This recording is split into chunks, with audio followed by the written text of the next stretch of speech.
Hi, we are Aussie Sport. We're a group of driven people focused on organising sportive events in the bike and running world. We organise great events and festivals projected around the globe. We love commitment, persistency and hard work, and these are sealed in each event we organise. These are our numbers.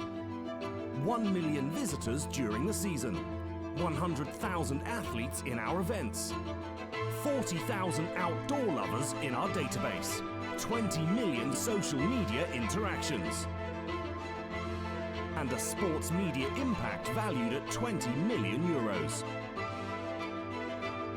Yeah, our values are the sport values.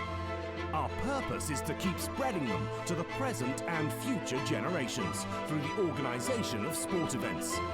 We believe that sport makes a happier society, makes us more human, it unleashes emotions. We love to be surrounded by people that understand sport from the same perspective as us. We want to find them to create trustful relationships, because then something extraordinary happens.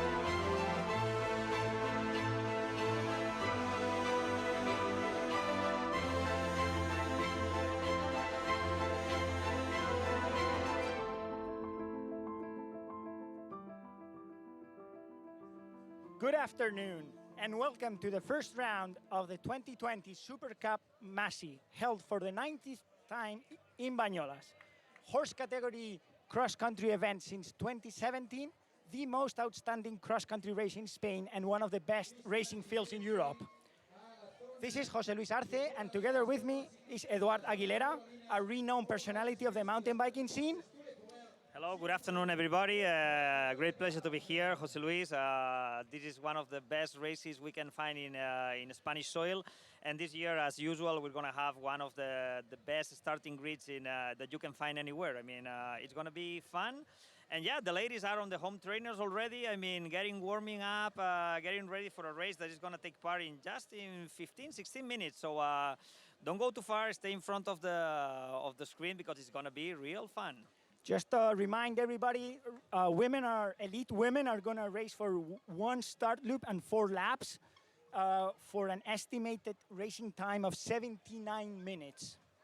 Yes, and yeah, these ladies, we have the best racers in the world, and today we have the special visit of one lady that has been here for plenty of years and that can brag about having won this race for 3 times. So Ana Villar.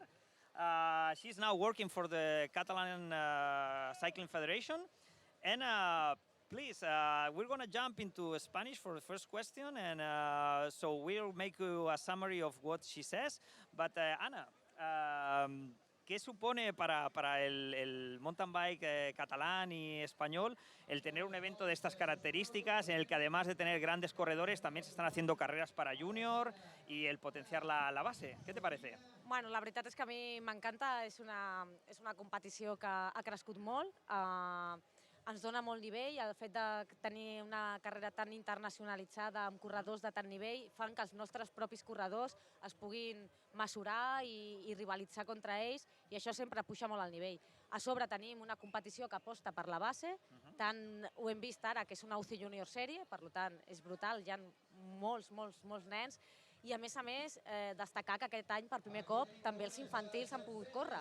Han tingut el seu moment en un circuit on avui i demà veuran corredors d'una qualitat mundial. Així que tot això sempre és molt positiu, tant per al nostre país com per als nostres corredors. Tenim aquí campiones nacionals, tenim campiones del món, que han estat campiones del món, que han estat campiones olímpiques, com Jolie Bresset, per exemple. En quants anys vas venir tu a la primera vegada aquí?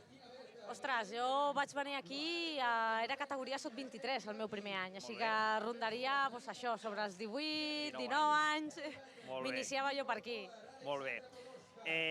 Entonces, Ana, cuentas con 3 victorias en esta carrera, ¿vale? Conoces el circuito perfectamente porque a pesar de que haya pequeños cambios que se hacen año tras año, el circuito y la esencia del mismo es la misma, es un circuito rápido y bueno, muy espectacular para el espectador. ¿Tú qué crees? ¿Qué tipo de carrera esperamos para hoy con las chicas? Bueno, jo crec que serà, com ben dius, una carrera molt ràpida, molt ratonera, molt divertida.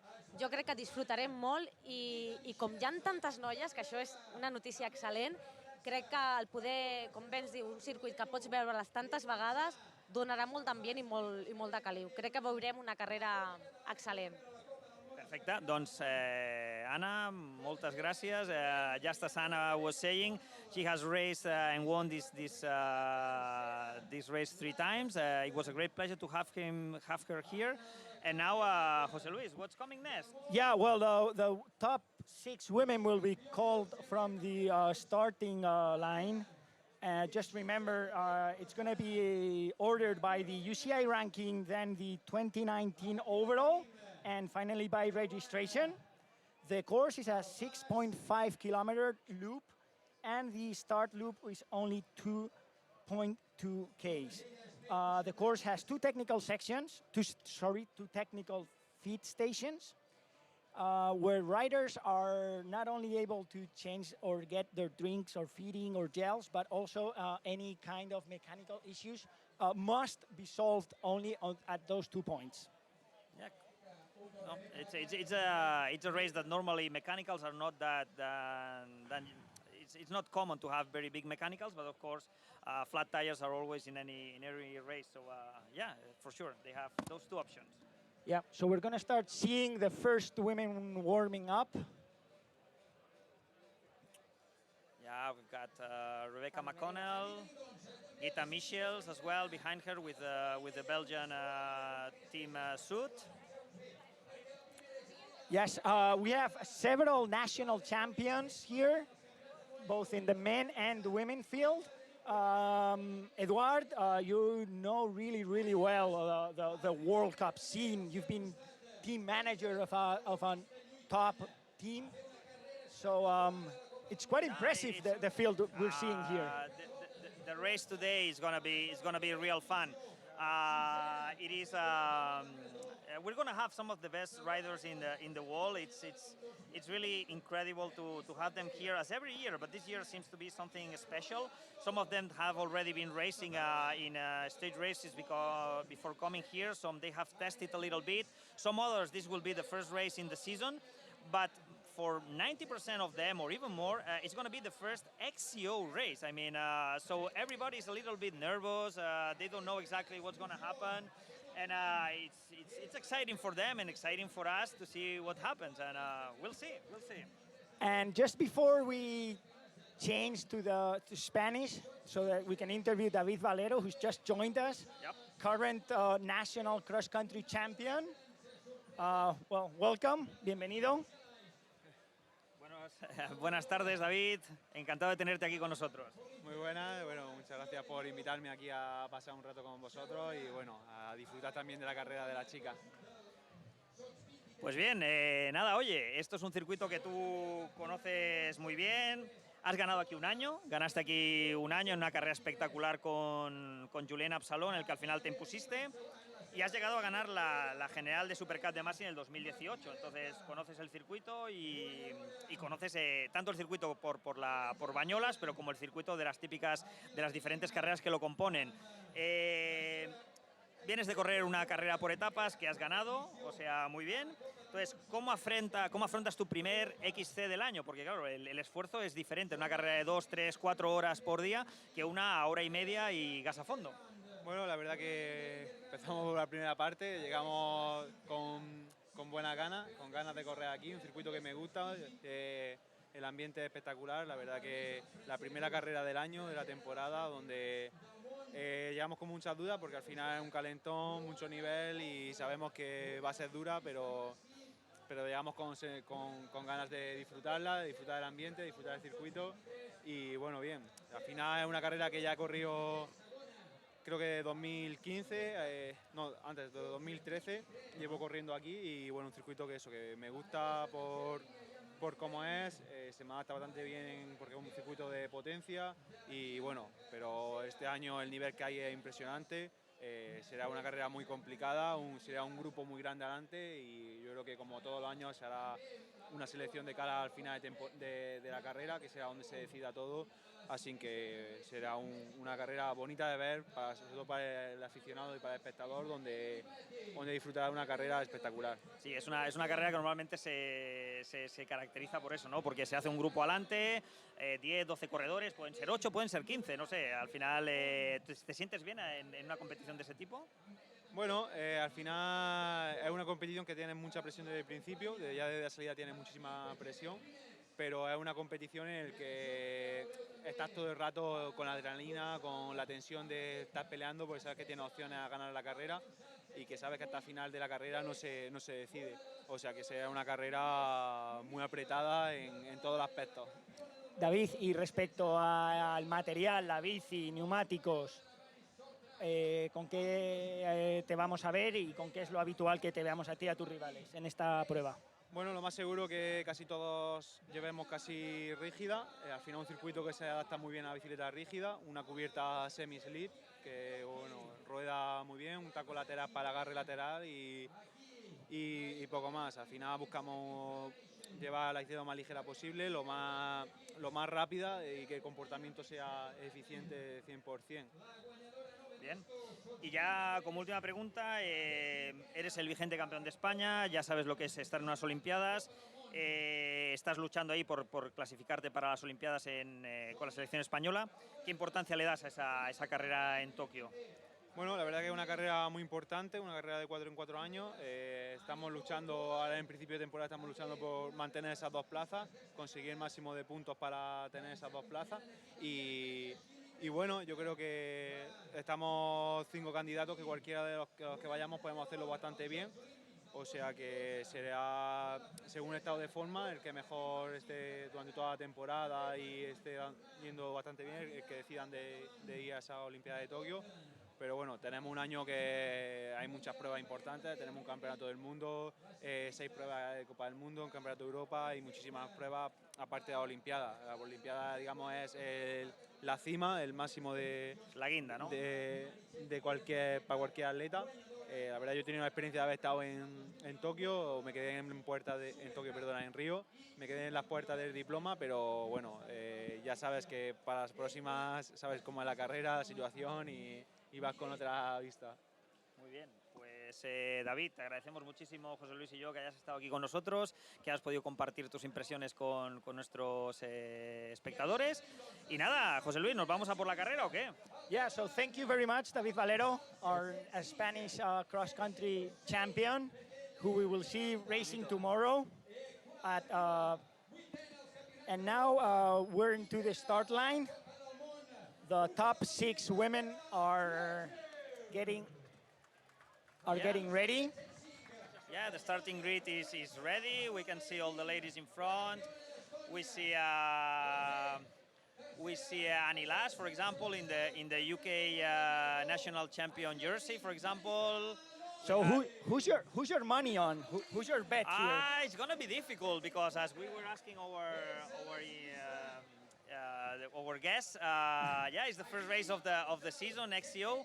But I don't know, Annie Last maybe could be, she won last year here, so she knows what it is to win here in Banyoles. She's a powerful lady, she's a powerful rider, she knows what it is to win a World Cup event, a World Cup race. So yeah, when you have ladies of that level, it can happen anything. What about you? What do you think? Well, I think we have to look closely at Elisabeth Brandao. She was second last year, first back in 2018. Yep. She's a powerful woman. Also, Gita Michels is coming from a good shape, and she was also in front last year. Yep. It's going to be a tight race for sure. Yeah, it's a race that I think that for really powerful women with that feel comfortable riding on flatter sections, it's going to be good. As you said, Elisabeth Brandao is one of the favorites as well. I mean, she was just about to win a short track last year in the World Cup. So we'll see. Now, yeah, Rebecca McConnell as well. Well, all the front row. As we were talking with David Valero, and we're going to see a lot of hardtails on this start line. this is quite a fast course. It's quite dry. The terrain's dry. So we also see fast tires, low knobs. Yep. Any other particularity maybe the riders have told you when you were walking around the paddock? It's going to be really average speed is going to be closer to road cycling than to mountain biking, because there is of course some really steep climbs, but normally they go with a lot of speed. There are not flat sections, but the climbing is not that the percentage of climbing is not that marked. So it's going to be really fast, and this is going to make little groups form. And yes, as you say, normally nowadays nobody questions that a full suspension is the best possibility for a World Cup. But in this case, hardtails seem to be the chance for the choice for the majority of them. So we'll see. It's going to be a nice race. The weather is super here in Banyoles. It must be around 17 degrees at the moment. So we are just about to get started. Estamos a menos de 4 minutos de la salida y recordemos, mujeres élite, start loop de 2,2 kilómetros más 4 vueltas de 6,5 kilómetros. Una prueba que se estima a unos 18 minutos la vuelta, quizá algo menos en la categoría femenina. Estamos hablando de 79 minutos.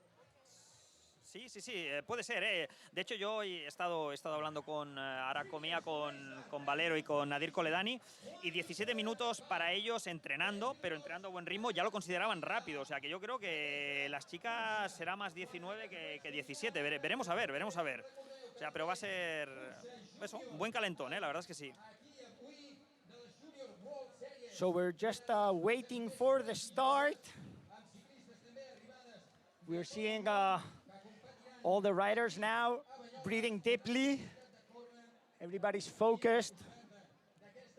Yeah, this is one of the most exciting moments in a mountain bike race. All the heart rate is up to 160, 60 without moving. But you're excited. You want to get on the race and then take all the pressure from your shoulders and start fighting. I mean.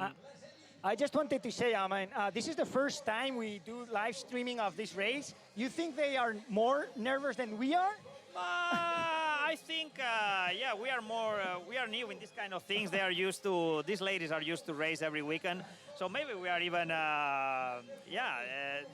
are more calm than we are. But we're going to find. I mean, there will be no people, no injuries there or here. So everything is going to be all right. So. Menos de 2 minutos para la salida. Recordemos que en los últimos 15 segundos se podría dar la salida en cualquier instante. Just less than 2 minutes for the start, and within the last 15 seconds, the start gun could go on.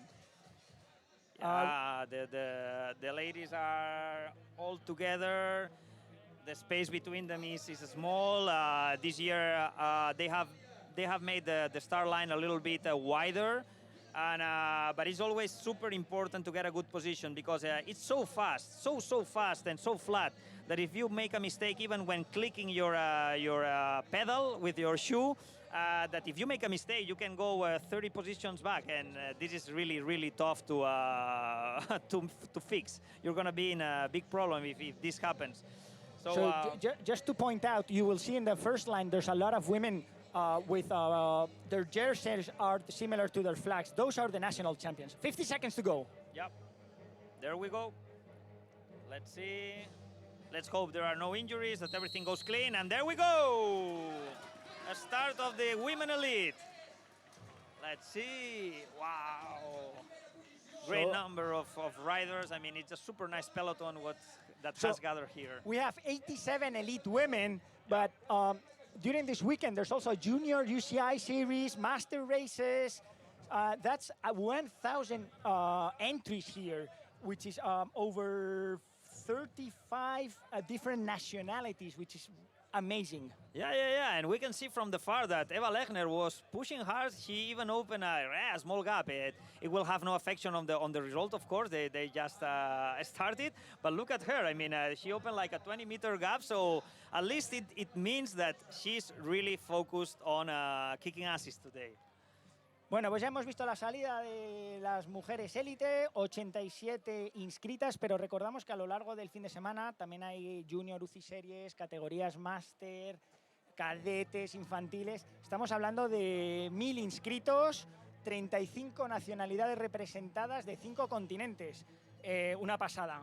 Realmente es la prueba de cross country referencia, no solo en España, sino una de las más importantes en Europa, o la más importante fuera del circuito de la Copa del Mundo. Sí, la verdad es que sí. Pocas carreras llegan a tener un nivel de inscripción de este nivel. Tanto además es que es completo, tanto en mujeres como en hombres. O sea, la carrera de mañana es una carrera donde podemos decir, no sé si estás de acuerdo, José, pero que es que apenas de los 20 mejores corredores del mundo nos va a faltar Nino Schurter y Matthew Van Der Poel, y Kersbaumer quizá.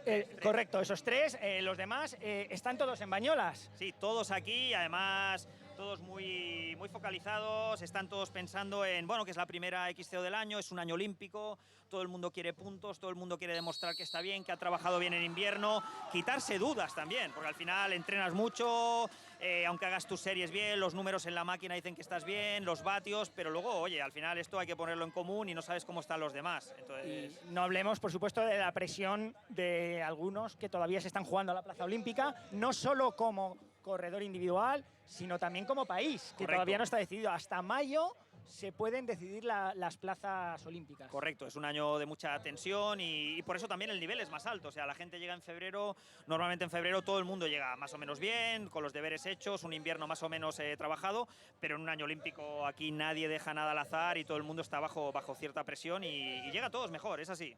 Bueno, y hablando de Copa del Mundo internacional, cracks, pues tenemos a una de los cracks más jóvenes y una de las promesas, no solo que además es de aquí, de Girona. Sí. Tenemos aquí, bueno, encantado de saludarte, tenemos aquí a Jofre Cullell del equipo Megamo. Buenas tardes, Jofre. Buenas tardes, hola a todos. Estamos aquí, tengo el honor de estar aquí para transmitir y dar mi opinión con todos vosotros y donde voy a disfrutar de la carrera de las chicas ahora. Muy bien, pues Jofre, nada, te robamos 5 minutos para hacer un pequeño resumen. Jofre viene de acabar tercero en la general de la Copa del Mundo Sub-23 el año pasado en su segundo año Sub-23, o sea, le quedan 2 años más y verdaderamente es un referente que cuando corre con los élites está ahí peleándose codo a codo con los mejores, ya no de nuestro país, sino de todo el mundo. Entonces, Jofre, una preguntita en catalán, ya que eres de aquí, y para tu público. Has arrencat el 2020 amb una victòria a Grècia. Llavors, l'any passat va ser quart en aquesta mateixa cursa. Llavors, et veus com un dels... Et crea molta pressió el córrer a casa i ser un dels favorits dintre d'un pool de 10 corredors? Sí, em crea bastanta pressió, però ho suporto bastant bé. Després de la setmana passada a Grècia he aconseguit la victòria, on vaig tenir una lesió en pretemporada, però ho he superat bé. I ara, aviam, aquesta setmana sortirem a disfrutar, donar-ho tot i si podem estar davant, encantat de donar espectacle aquí a casa amb tots vosaltres. T'agrada un circuit d'aquest tipus, on es crea un grup a davant de tants corredors i la tàctica, l'estratègia de cursa? Sí, m'agrada aquest tipus de circuits perquè és semblant al ciclocross, un circuit revirat amb molts canvis de ritme on s'ha d'estar atent a l'estratègia i no quedar-se mai enrere perquè amb algun punt tècnic en seguida poden agafar uns segons que són vitals després i recuperar-los i vas deixant cartutxos i després de les últimes voltes es nota també. Serà una carrera bastant tècnica, intentarem estar al màxim temps possible. Molt bé. Y llavors, como decíamos, Jofre acabó tercero en la general de la Copa del Mundo Sub-23. Las 2 personas que te superaron fue Vlad Daskalu, que ganó la Copa del Mundo el año pasado, y el suizo Filippo Colombo, que los dos han pasado a élite. Está claro que tú eres uno de los favoritos en todas las carreras donde participes este año. ¿Cuál es tu objetivo para la temporada 2020, Jofre? Mi objetivo es ahora empezar aquí, a ver cómo estoy, dónde estoy, a partir de aquí, a preparar básicamente el europeo y las Copas del Mundo, el Campeonato del Mundo, donde vamos a focalizarlo todo, aquí con mi entrenador y mi equipo y voy a disfrutar e intentar hacer lo máximo mejor en el Campeonato de Europa y el Campeonato del Mundo. Y vamos a intentar luchar también por la general de Copa del Mundo, que es una cosa que me ha hecho mucha ilusión, y básicamente ser constantes en toda la temporada. Pues nada, Jofre, arrancamos un año 2020 súper excitante para ti, por supuesto, que eres el máximo interesado, pero también para todos los que te seguimos, porque bueno, vamos a tener ahí a un español ahí delante y con opciones de todo. O sea, y mañana, sin duda, si no hay nada extraño, lo vas a demostrar, porque ya el año pasado fue cuarto en tu segundo año sub-23. O sea que nada, oye, mucha suerte mañana y a disfrutar de tu gente y de tu público y de tu circuito, ¿vale? Oh, gracias a vosotros. Venga. So thank you very much, Geoffrey Cugel. This guy must be watched on the under-23 races during the season. We're gonna see the first start loop. Who's coming in? There we have three women. Annie Last, Rebecca McDonald, And and Evie Evie Richards. Richards. Yeah, that lady is super strong, and on the cyclocross, I think, if I'm not wrong, that she ended up 5th in the World Championships, and she's a very young lady. Yeah. We see also, we've just seen Rocío del Alba García, the Spanish rider, riding for BH. She was also just on the wheel of the Swiss riders. She's also one of the top riders, really young woman, really young girl with a lot of talent. Yeah, Rocío has a great potential. She is proving that for 2-3 seasons, since 2-3 seasons until now, and yeah, for sure, as years go by, she's learning and she's going faster and faster and getting a spot in the top positions. Yeah. Hablábamos del paso de Rocío, que ha pasado quinta rueda de la Suiza. Sin duda una gran promesa del mountain bike nacional. Desde pequeña ha corrido en todas las categorías, en carretera. Y bueno, pues está llamada a ser, junto con Geoffrey, que acabamos de tener en este set, bueno, pues darnos muchas alegrías en las próximas temporadas. Totalmente. Rocío está ahí ya peleándose con las élites y ha demostrado este año que no tiene nada que envidiar a muchas. Sí que es verdad que aún está lejos de lo que son las top, pero bueno, es que es una chica muy joven y que cada año seguro va a ir dando un paso muy espectacular hacia adelante. O sea que sí, hay mucha clase en esa chica. Y miraremos también de cerca dónde está rodando Claudia Galicia, de Megamo, y Chel Figueras, de MMR. Correcto, tenemos ahí a dos chicas más. Claudia Galicia, la campeona de España, y luego Chel Figueras, que bueno, digamos que afronta su primer año como profesional tras fichar por el MMR, y veremos a ver cómo se va notando el poder ser una profesional que se basa solo en eso, en cuidarse, entrenar, descansar y tener un equipo detrás que te cuida la bici, te arregla, te la prepara y te ayuda a aprender con dos corredores como Valero y Coledani. And also remind you that it's not only the elite women currently in the course, but also juniors are riding. Yeah, the ladies, yeah. So it's all women, have a separate race only for them. Yeah, we've just seen the current junior national champion go by from the MMR team.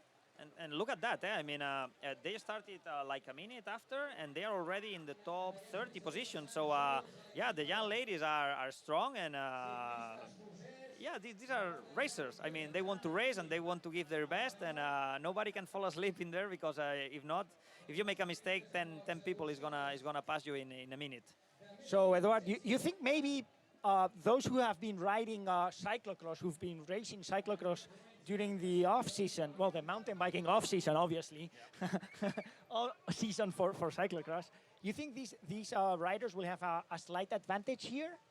I think it's important in winter. I'm not a coach, I'm not a trainer, but for what you listen to the guys that know about training about it, it's important not to. It helps them also mentally to stay focused and have a goal.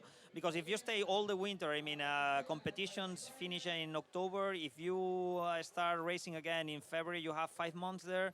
That in the end it's really tough to go out training every day in winter, cold weather. So if you put some goals in the middle, even if you're not trying to do your best, but at least it helps you to maintain your level. Hablábamos de si los mountain bikers que también practican ciclocross pues pueden tener aquí un poquito de ventaja al ser más pronto en la temporada. Además es un circuito en el que recordamos que Emily Batty creo que declaraba que había contado 26 curvas en Sí, este correcto, circuito. correcto. Con lo cual es mucho curveo, arranca-para, muy parecido al ciclocross. Bueno, Sí. pues podemos ver que quizá los que están más acostumbrados al ciclocross aquí tengan, bueno, pues un poco de ventaja, no solo por estar en mejor forma, sino por el manejo, la habilidad con la bicicleta. Exacto, o sea, al final la técnica en el ciclocross es brutal, es otro tipo de deporte, pero no, es brutal, vas con ruedas finas, hay barro, hay arena, desliza mucho. Y un ejemplo, sin ir más lejos, hemos visto a Evie Richards, por ejemplo, que es una chica muy joven, que está focalizada en el ciclocross y nos ha pasado aquí tercera con el grupo de adelante, o sea, es una chica súper potente, acabó quinta el Mundial de este año. Y nada, estamos aquí, pues bueno, disfrutando de esa carrera, o sea que bien. Y nos acaba de llegar aquí Carlos Coloma a nuestro estudio. Tenemos a Carlos, que por supuesto va a ser mañana uno de los corredores top, que va a estar aquí. ¿Qué tal? ¿Cómo ha ido el viaje hasta aquí?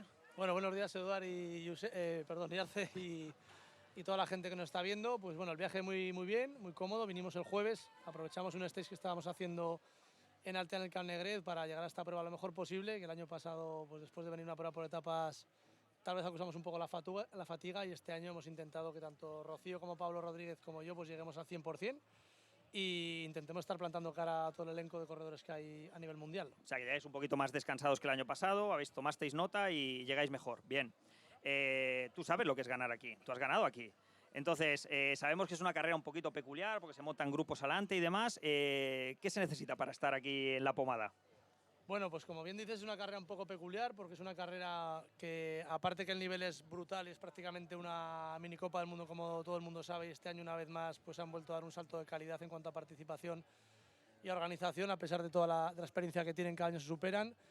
Pues yo creo que las claves están en hacer una buena salida, en no perder coba del grupo de cabeza, y si por desgracia no tienes una buena parrilla, una buena salida, intentar como tarde estar en el segundo grupo y entre la segunda y la tercera vuelta saltar adelante ya, porque si no el ritmo adelante cada año es más fuerte. Yo gané en 2013, había muchísimo nivel, pero es cierto que ahora si cabe habrá un poquito más, con lo cual es muy importante estar entre el primer y el segundo grupo en las dos primeras vueltas, es clave de la carrera. Recordemos que cuando Carlos dice saltar, lo dice así como con facilidad, ¿eh? Sí, no, sí, claro, es como, O sea, como pegar un par de pedaladas más y ya enganchas, ¿no? Pero No, para nada, para nada. Como bien sabéis, el nivel, muchas veces, ahora me preguntaba un aficionado, bueno, mañana ganarás. Digo, hombre, digo, sí, digo, ojalá, pero es muy complicado. Yo creo que mañana, por supuesto, este año, además de año olímpico, me gustaría empezar con buen pie, pero hay que tener los pies en el suelo y saber que hacer un top 5 aquí, un top 10 incluso, depende cómo vaya la carrera, es para valorarlo, aunque evidentemente el equipo viene a ganar, que para eso entrenamos. bien, bien, bien. ¿Qué nervioso viendo a tu pupila por ahí peleándose, a Rocío del Alba? Me pone bastante más nervioso de correr yo. Ahora ha pasado por aquí quinta, me parece que ahora va sobre octava, décima en el segundo grupo, muy cerquita del grupo de cabeza.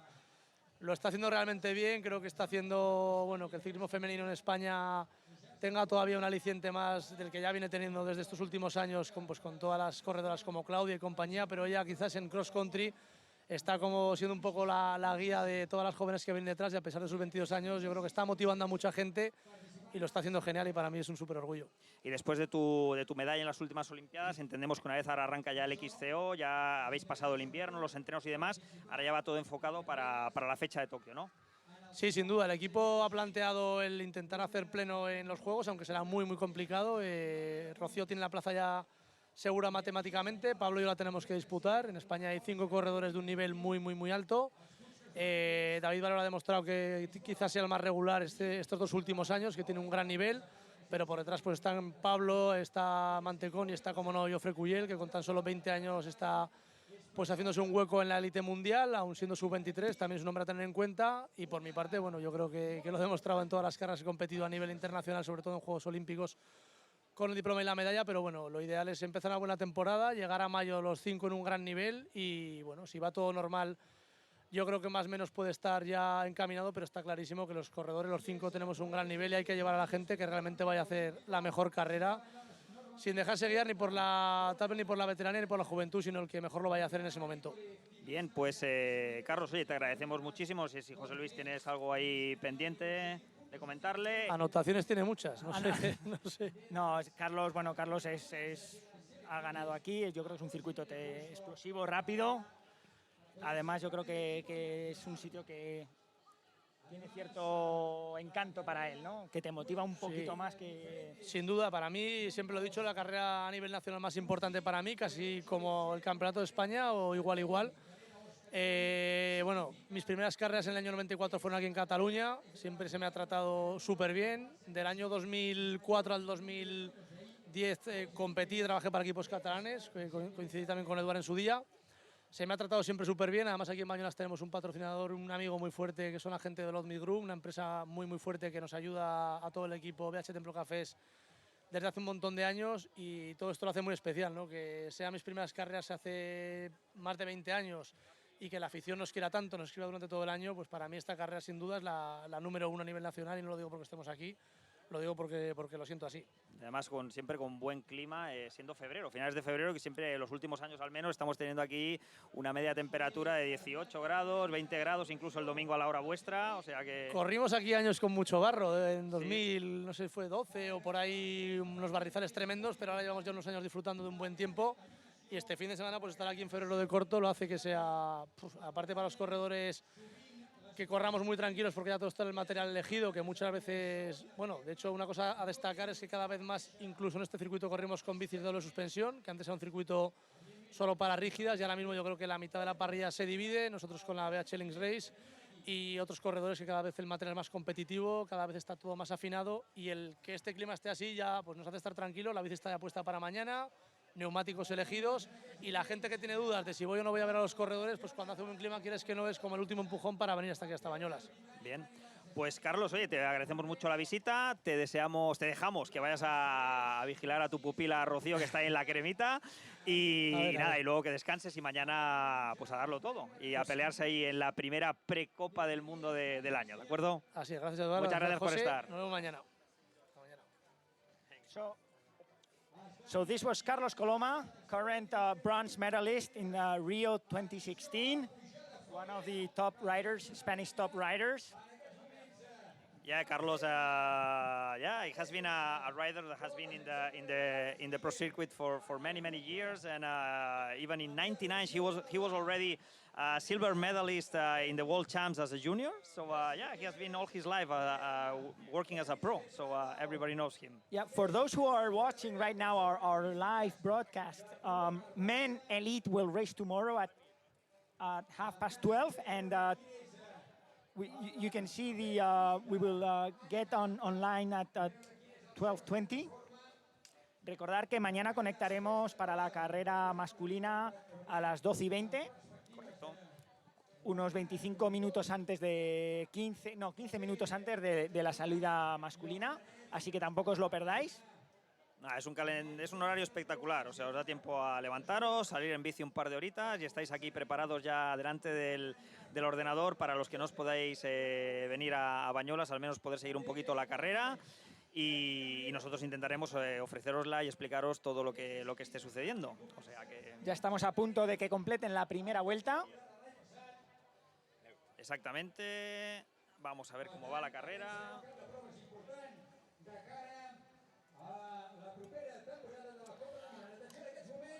Estamos a punto de ver a las primeras chicas. So we're just waiting for the first women to complete their first full lap, 6.5 Ks. We were seeing a group of 3 riders ahead. Apparently the second group has joined several women, so it's a big number chasing the top 3. This is a show for the spectators. I mean, in the end, it's always nice to see races where you see the riders going one by one, but it's what a show to see groups of 5, 6, 7 with a strategy. Then one attacks, tries to bridge the gap with the ladies in front. So it's absolutely incredible for all the spectators. A great place to come. Yeah, for sure. One of the awesome things of this course is how tight the racing is, and that makes it really spectator friendly. Yeah, correct. From one spot, you can see like I don't know in percentage. I'm just inventing, but maybe you can see 50% of the course with no trees, so it's all very clean, and you can see what's happening. So yeah, it's a great place to come and enjoy without moving too much and seeing the majority of the race. Yep. So here at our TV set, Yeah, we are having a new guest. a new guest. Yeah, José Luis. Yes. We have Pierre Levitan. Pierre is the team manager of the team KMC Orbea. He's one of the most important teams in the World Cup show.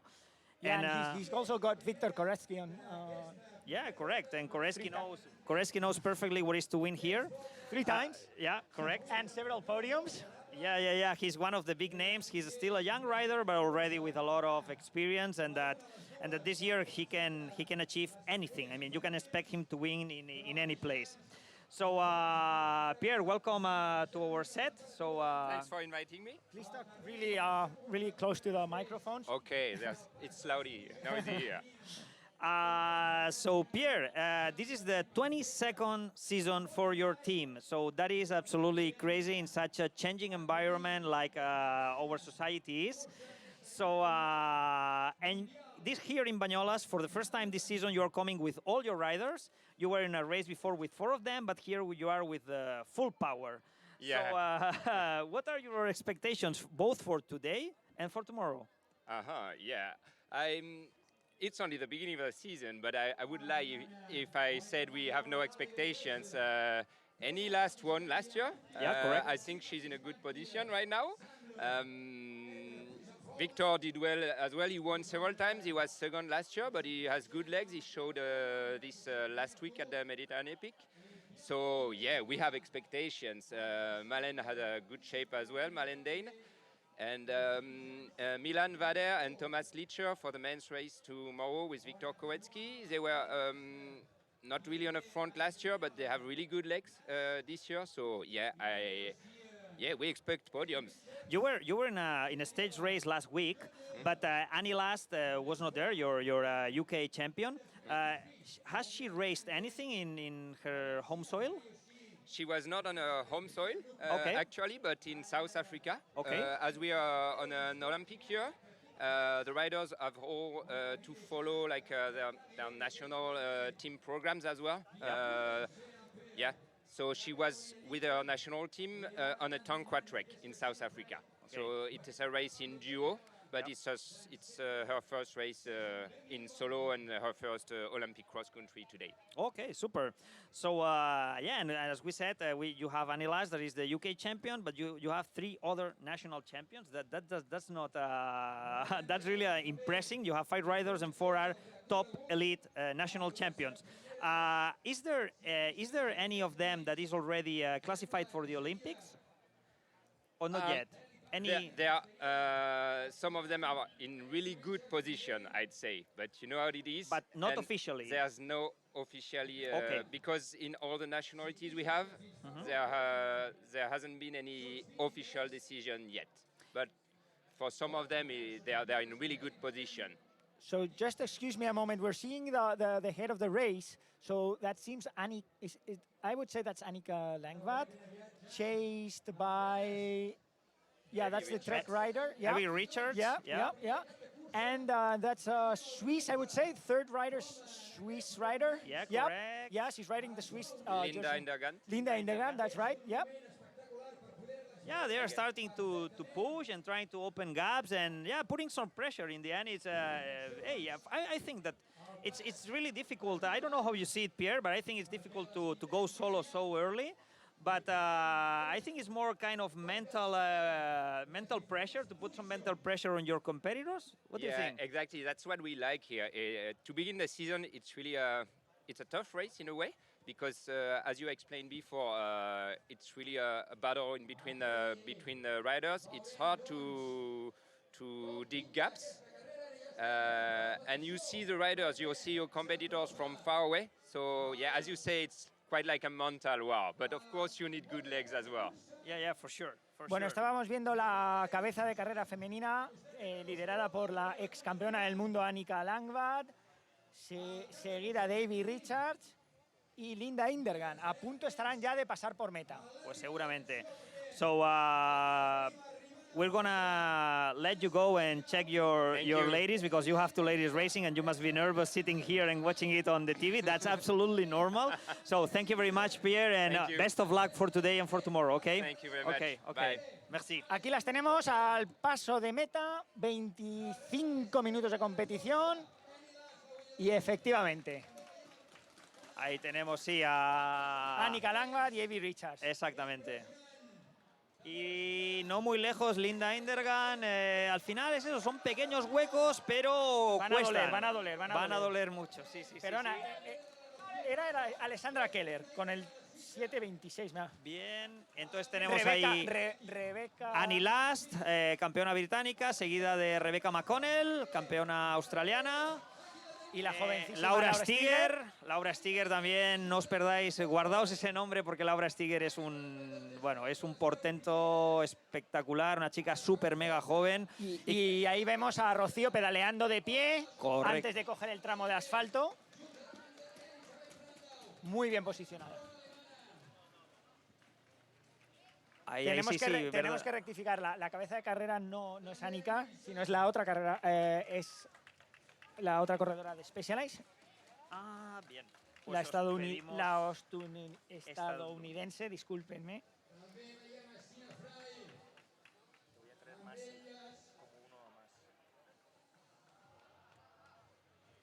Es Haley. Vale, correcto. Pedimos disculpas, efectivamente. La verdad es que el caso de Langvad, la verdad es que esta corredora ha dominado el XC durante un par de años, venía del maratón, se reconvirtió en corredora de XCO y la verdad es que bueno, lleva un par de años que la verdad es que no está funcionando al nivel que se esperaba de ella, pero bueno, es lo duro que es de estar al más alto nivel. Acaba de pasar Claudia Galicia. Claudia Galicia, nuestra campeona de España élite. Recordamos que Claudia, Rocío es la campeona de España sub-23 por categoría. Claudia Galicia la campeona de España élite. Sí, Claudia es una persona que es una corredora que además fue... tenemos un problema mecánico con Emily Batty, la corredora del trail, la canadiense. La vemos corriendo a pie, dirigiéndose a la zona técnica. No he acabado de ver, las ruedas parecían hinchadas, sería más quizá cadena. Veremos a ver la cadena, sí. Sí. Al final es eso. La tensión de la competición, eso nunca pasa entrenando. Y en competición, a la tensión en la que se pone el material, no pasa en ningún lugar. So we've just seen Emily Batty at the first feed A station. Apparently she had a broken chain. So she's going to continue, but obviously she's not going to be racing for the win, neither for the podium. But I guess she's chasing UCI points for the Olympics in Tokyo, so I'm sure she wants to finish the race as far in front as possible. Yeah, her mechanics are working right now in the technical area, and let's hope that she doesn't lose many time. The other thing is that we don't know how far she's coming running. We don't know how much distance she has been running. But of course, in the end, it will be a good training session if she keeps racing, regardless of the position she gets. Yeah, the worst race is the best training you can do. But we see her that she's still at the technical area, and it's taking more time than expected. But well, she's an experienced rider. She's taking it easy, drinking, recovering a little bit, and yeah, you cannot do anything but wait for the mechanics to do their job. Yeah, just remind everybody who's watching, Emily has been racing in Spain for like the last month. It's quite early in the season for her, and so she's chasing a lot of UCI points. Actually, North American riders are all chasing UCI points, and they're racing in different races around the world. Yeah, so correct. A lot of people are coming now in the beginning of or the end of winter to Spain, because we have a few really high quality races, both stage races but also XCO. So it's a good moment to spend like 3 weeks, 1 month racing without traveling too much, just in an area of 500 kilometers. And yeah, you're far from home, but this is your job, and it's the best way to train and race, and also in good weather conditions. And we have another guest here at the plateau, in the studio. Yeah, we have we have Jaume Masferrer from Casa Masferrer from the brand also Massi. Massi is the main sponsor of this competition. And bona tarda, Jaume. Hola, hi Eduard. How are you? Doing fine, thanks. Saltem llavors al català i Perfecte. Jaume, vosaltres heu estat i sou l'esponsor principal d'aquesta cursa per molts anys. Quants fa que veu començar recolzant les curses de la Copa Catalana? Vaja, fa moltíssims anys, no et sabria dir exactament quan. I per què? Per què us quedeu sempre amb aquesta organització d'aquestes curses? Què us aporta? Bueno, al final sempre hem estat col·laborant amb l'esport de base i crear una competició d'alt nivell aquí a Catalunya ens encanta. Perfecte. Bueno, a més, teniu un equip també de primer nivell, com és l'equip Massi. Bé, aquí teniu corredors de molt alt nivell, vull dir, teniu el Rosa, portuguès, teniu el Griot, Thomas Griot, que va fer un salt espectacular l'any passat, i bé, demà què? Què podem esperar dels vostres nanos? Bueno, esperem que el millor possible. El Tomàs arriba en un moment de forma correcta, no està encara amb cap pico, va quedar quart a l'europeu l'any passat, vull dir que la progressió és molt bona, 25 anys, amb molt de futur. El Hugo Drichó, que també l'any passat va fer una bona carrera aquí, no sé si va quedar... No recordo exactament la posició, però ha fet pòdium aquí abans. Sí. I el Rosa també, el portuguès Rosa, que a poc es va recuperant l'estat de forma que tenia. Doncs, Jaume, a més això, suposo que també és una manera de fer proves al màxim nivell del vostre material, del material de bicicletes Massi, o sigui que... Bueno, i aquest any, a Copa del Món, entenem que buscareu estar a les Olimpiades, també amb algun corredor vostre? Sí. Amb opcions tenim a la Loana i a la Julie Bresset. Julie Bresset. Les dues són de l'equip Massi, les dues competeixen per una plaça olímpica. Aviam quina de les dues assoleix la plaza, ¿no? Recordamos que Julie Bresset forma parte del equipo Massi. Julie Bresset ya fue campeona del mundo y a la vez campeona olímpica en Londres, por lo tanto es una corredora de primerísimo nivel internacional, que además lo hizo a una edad muy temprana, muy joven, y que bueno, le quedan aún muchos años por delante, y ahora pues bueno, intenta buscar de nuevo ahí un equipo que la apoye y que pueda dar lo máximo, ¿no? Como corredora. Exactamente. El objetivo este año para todos los corredores son los Juegos Olímpicos. Un año especial, un año especial. Pues Jaume, muchísimas gracias por estar en nuestro set. Vamos a continuar viendo la carrera, que también tú puedas ver a tus corredoras ahí peleándose con las mejores del mundo, y te agradecemos mucho tu presencia aquí. Muchísimas gracias y bueno, ya era hora aquí una retransmisión de nivel con gente de nivel, ¿eh? Muchas gracias. De acuerdo, hasta luego. Venga, Jaume, Thank you very much, Massi, main sponsor of the race.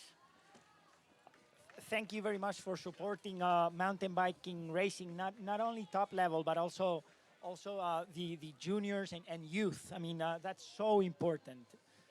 Yeah, if we don't help the young boys, I mean, there will be no future for this sport.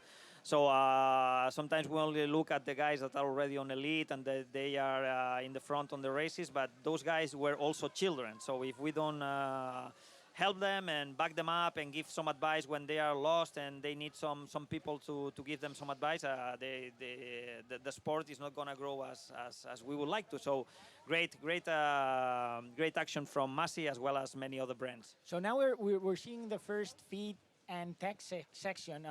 Just in case somebody is not familiar with it, feeding has always to be done on the right-hand side, so that's why all teams are on the right-hand side. And any rider, as we saw, like Emily Batty, who had a broken chain, has to get to any of the two possible aid stations to fix any problems. Most of the riders usually now don't carry a water bottle or even tools because the courses are really fast, and they're not going to carry excess weight. Yeah, sometimes you find that riders that are used to do mainly XCO, they get a little bit lost when they go into stage racing. because they are not used to having to take care of their bikes or fix a problem if it happens during the race. Here they know that if you have a problem, you have to make all that is in your hands to get to the technical area. But if it happens in a stage race, I mean, you can be 10 kilometers far from the technical area. So it's important that they all know at least the main things to fix. So a broken chain or a flat tire. Y estamos viendo imágenes de cabeza de carrera femenina. Tenemos a Pierre Levitan de Specialized, Evie Richards de Trek y en tercer lugar Alessandra Keller. Llevan así un buen rato, ¿eh? La verdad es que han abierto ahí unos 3-4 segundos entre cada una de ellas y nadie afloja, ¿eh? Ni adelante ni ninguna se queda y estamos viendo una carrera, diría yo que atípica para Banyoles. Porque, Eduard, ¿crees que está ahí ya la victoria? ¿Está todo decidido? ¿Todavía podemos ver muchos cambios? Yo creo que sí, ¿eh? Yo creo que ese trío va a ser... Sí que es verdad que siendo principios de año, el cuerpo aún no está acostumbrado a estos esfuerzos y puedes llegar a pagarlo. Y recordemos que estamos a mitad de carrera. O sea, estamos a mitad, que a estas señoritas, a estas guerreras les quedan 40 minutos de remar y bien duro. Por lo tanto, un desfallecimiento podría pasar. Pero parece que son las más fuertes, ¿sí? Yeah, so we were just watching the head of the race, of the women elite race. That was Pierre Levitan, followed by Evie Richards and Alessandra Keller. And that seems that the winner is going to come out of those top three riders. Yeah, 3 riders, 3 nations, 3 ladies that we all know from the World Cup circuit. And yeah, they are pushing really hard. They have opened like a gap of 3-4 seconds between each other, and but it's like that for at least a lap or even more. So so nobody is slowing down, and nobody's able to catch the rider in front. And this tension, what makes is that nobody from behind is arriving to the leading group. I mean, if they would gather together in a group of 3, maybe there would be some strategy. They would slow down. No, it's up to you to put the pace, to set the pace. But if they are pushing like that, the ladies behind, yeah, they cannot get there because the tension and the level of the 3 ladies in front is top. So we'll see, but again, it's half of the race, still half of the race. And we see that the junior riders keep going through the finish line. It's incredible, these young riders that these ladies are training 3-4 days a week, 5, depending on the possibilities of their studies, their obligations. So it really demands consistency and hard work, yeah. So we are now seeing an overview of the course. We should see the top riders coming really soon out of the forest. This is a really, really twisty and tight course. It's really slippery. It's really dry and loose terrain, so you really slide in all the corners. So it's quite easy to see crashes, or at least you have to take your foot out of the pedal just to maintain the balance and just to have a parachute and not crash in case there is an accident. It's actually not a man-made course. It's a natural course. Yeah, so correct. A lot of the turns are actually off camber.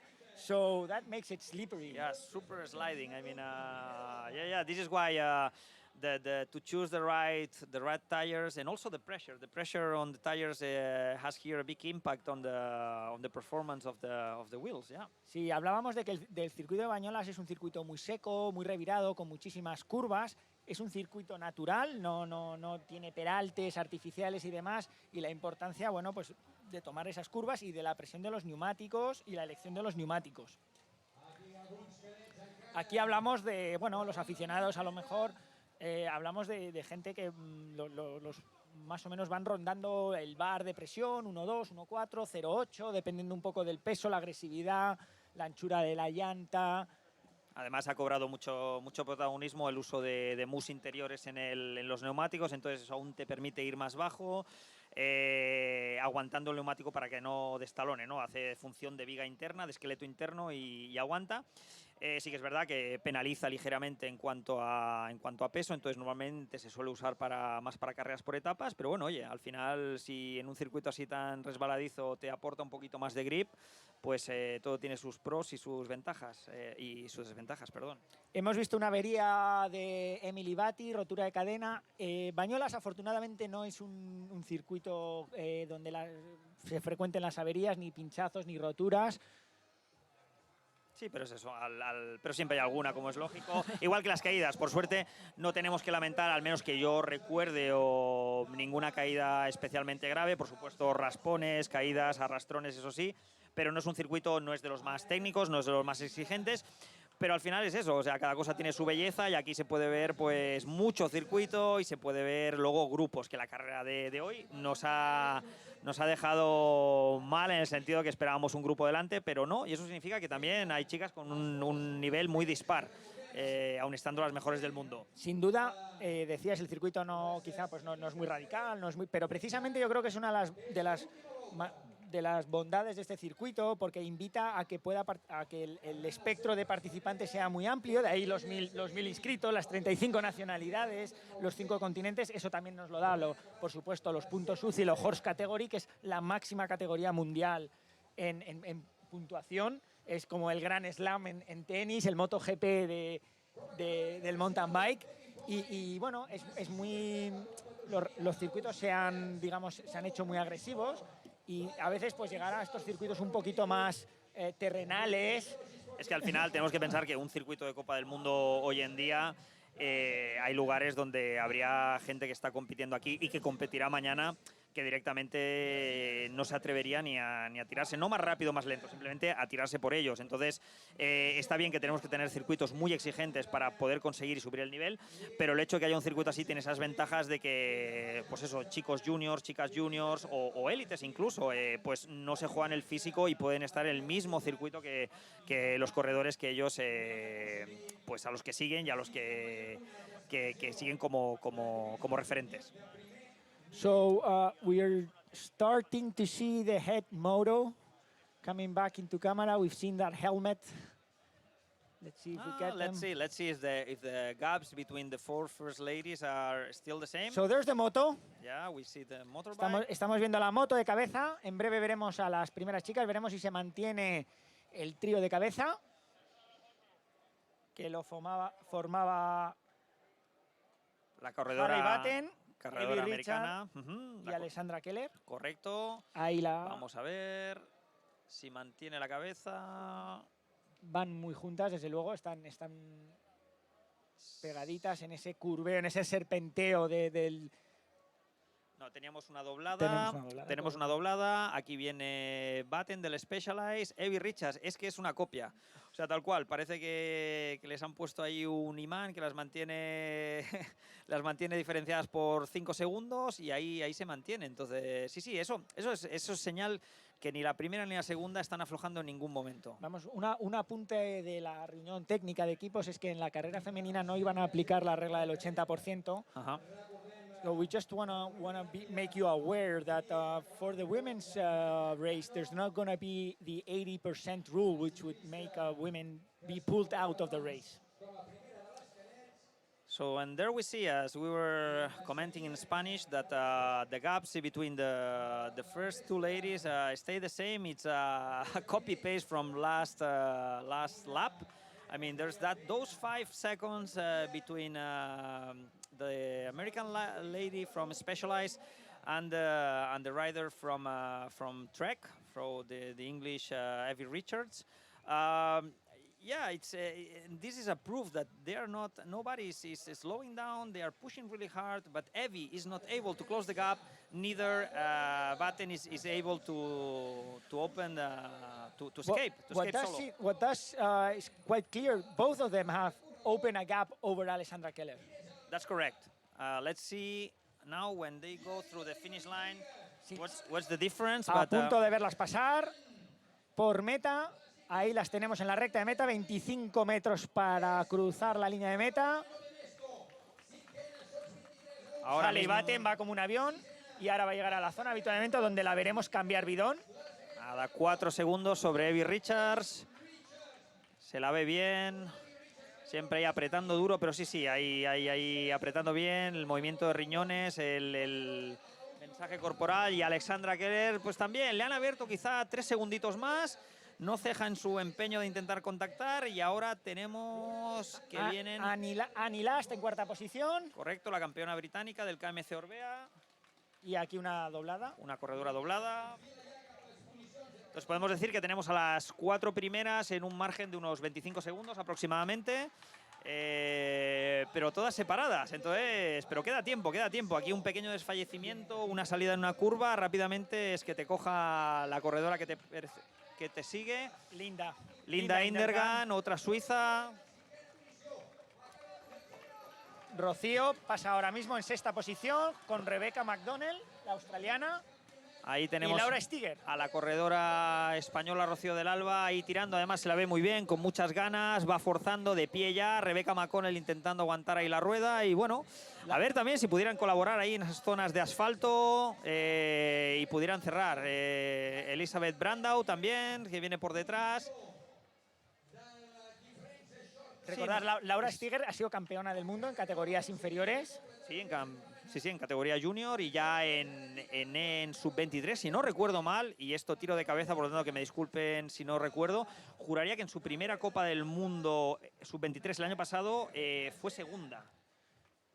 O sea, primera carrera que corres con las chicas de 18 a 22 años y hizo segunda. O sea, es una chica verdaderamente specialized, no sé el contrato que tiene, pero seguro que la tiene atada, no para este año, sino para alguno más, porque apunta muchas maneras. Veremos a ver cómo se va desarrollando con el paso de los años. Hay que meterle más presión que la necesaria, pero tiene un gran potencial. Estamos esperando el paso de la segunda española, que suponemos que será Claudia Galicia, nuestra campeona de España élite.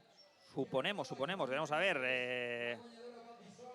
Viene a hacer también una carrera por etapas en Grecia con muy buen resultado y bien, continúa un año más con Megamo, es el tercero ya con la compañía catalana. Y este año sí que es una chica que tiene un gran palmarés en el esquí de montaña y este año la verdad es que no ha competido en esquí y se está focalizando en el mountain bike y supongo que intentará ver si focalizada en un deporte en concreto pues hasta dónde puede llegar. So back to the result list, there's still 3 riders on the front of the race. American Halle Batten, chased by Evie Richards and Alessandra Kellen, who was losing a little bit of time. Yeah, and then Annie Last also like 25 seconds from the leading rider. And now we see Claudia Galicia, the Spanish national champion. Still, I don't know, maybe it's top 20. Let's see. And yeah, it's Malene Deng, the Danish national champion, also a very young rider, but already an elite champion with her team. Yeah, and it's crazy. There are no groups. I mean, all that we expected, there are no groups. So we were expecting a really tight race, groups. Yeah, at least in the front one. In the front one, but nothing. I mean, it's one by one. Gita Michels, the Belgian champion. And tomorrow I think it will be different because maybe, I don't know, there are super top ladies here, but maybe tomorrow, I don't think that tomorrow there will be this kind of differences and there will be really a group in front. But for the women, it was more or less what I expected. Yeah, so we were talking about Annie Last. She was in South Africa training this winter. It's a venue where many riders go because obviously it's summer when it's winter here in Europe. But also, Gianna Belomoina has been there, the Cannondale Factory riders who are also here. So there's a lot of people who've been training in South Africa. Absolute Absalon as well. And here in Banyoles. Absolute Absalon was all the team there with Tituan Carot, Filippo Colombo, also Jordan Sarou, also Matthias Flukiger was there as well. So everybody was there. So it's a great place to be in winter, in European winter. They have warm weather, dusty conditions. It's also, and some of them will even go there to train in a race. I mean, the Cape Epic is being held in a month's time, on the 20th of March. So yeah, Stellenbosch and South Africa as a country is one of the venues that everybody goes in winter. So, surprise, surprise. Guess who we have here at our TV set? Yeah, good afternoon, Julien. We have Julien Absalon. This man needs no presentation, of course. One of the big legends in this sport. Welcome. Good afternoon, Julien. Thanks for coming by and to our set. We will just rob you 5 minutes.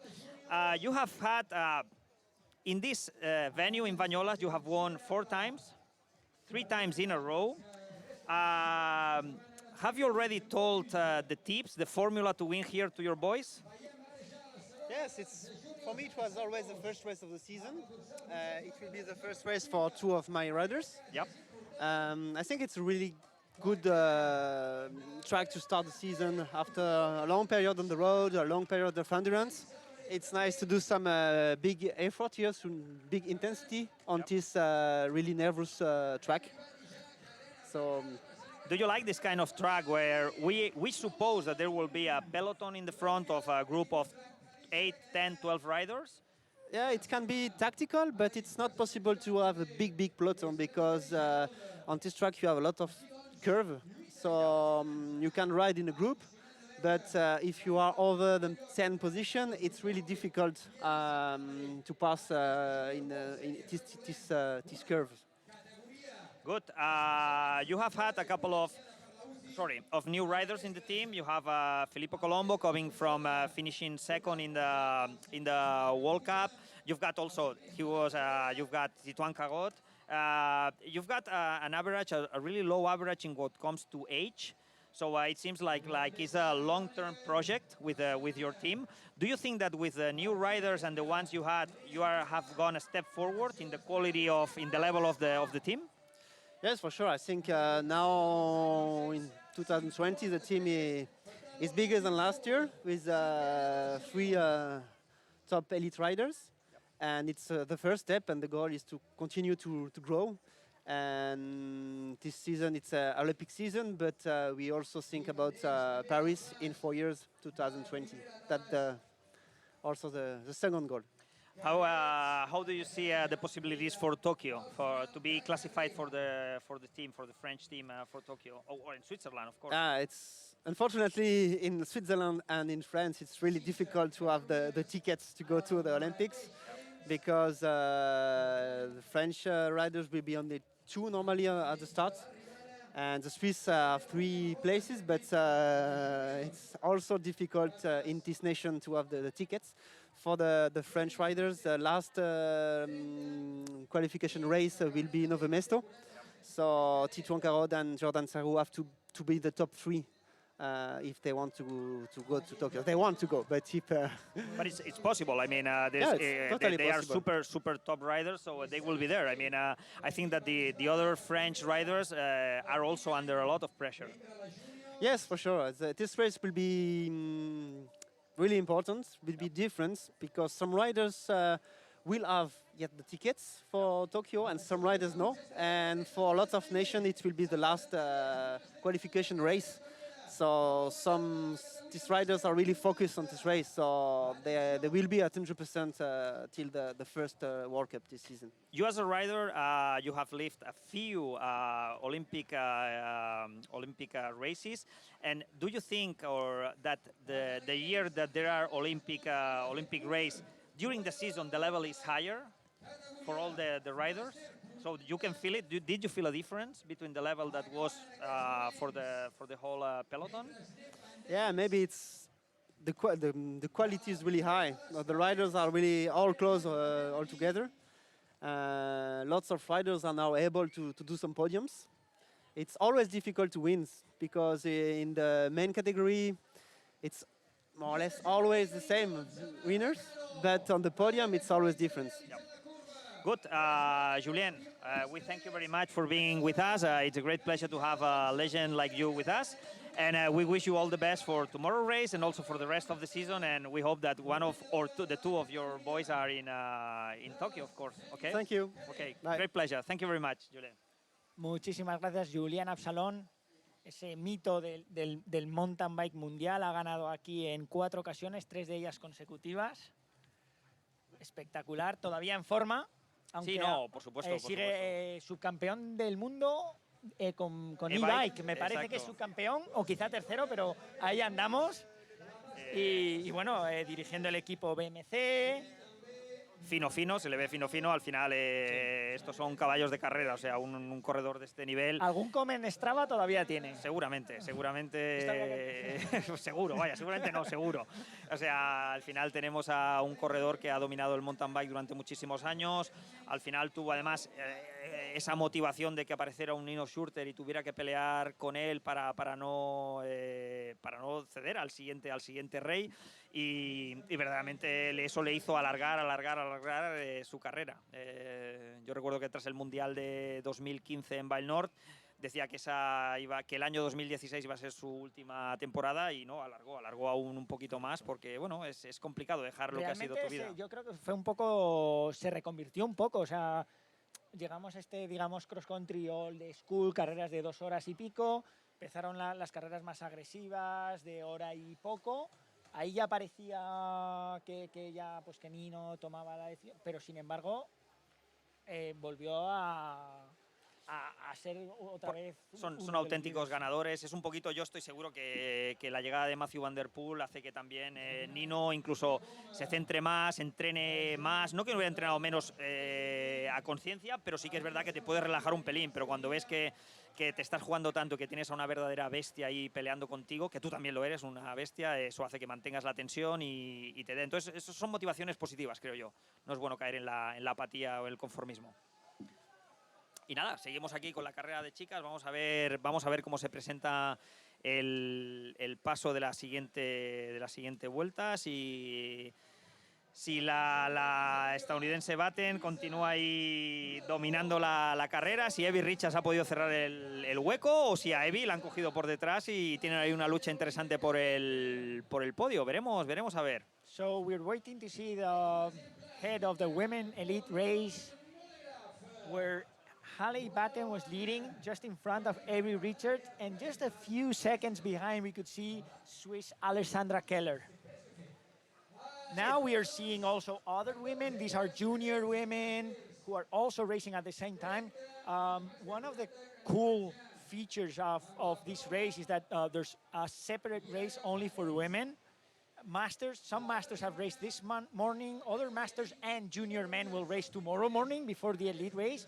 And now Saturday afternoon is only for women. Yeah, it's a great race. I mean, when you have this kind of level, it doesn't matter if it's men, women, or children. I mean, when you see a UCI Junior Series, I mean, those guys are super fast, super strong, and super technical. I mean, they are racing at a superb level, and it's always great fun for those that we love this sport. And it's good. It's good to see. I would like to say that it's super nice to see Laura Stiger. As we talked about her before, but it's nice that there are young ladies that are really pushing so hard that they are able to fight with the elite women, because it shows that there's nothing impossible. It's nothing impossible. I mean, if you have the talent and you work hard, I mean, you can look at direct to the eyes at the same height to other racers that have been in the elite scene for a long time.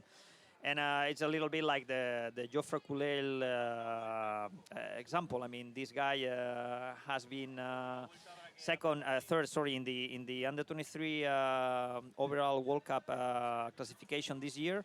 But last year, for example, it was his first race as under 23 in the World Cup. He finished 7th. First race ever after being junior. He finished 7th. And we expect him to be at a very good level. Yeah, Joffre is a really, really talented rider.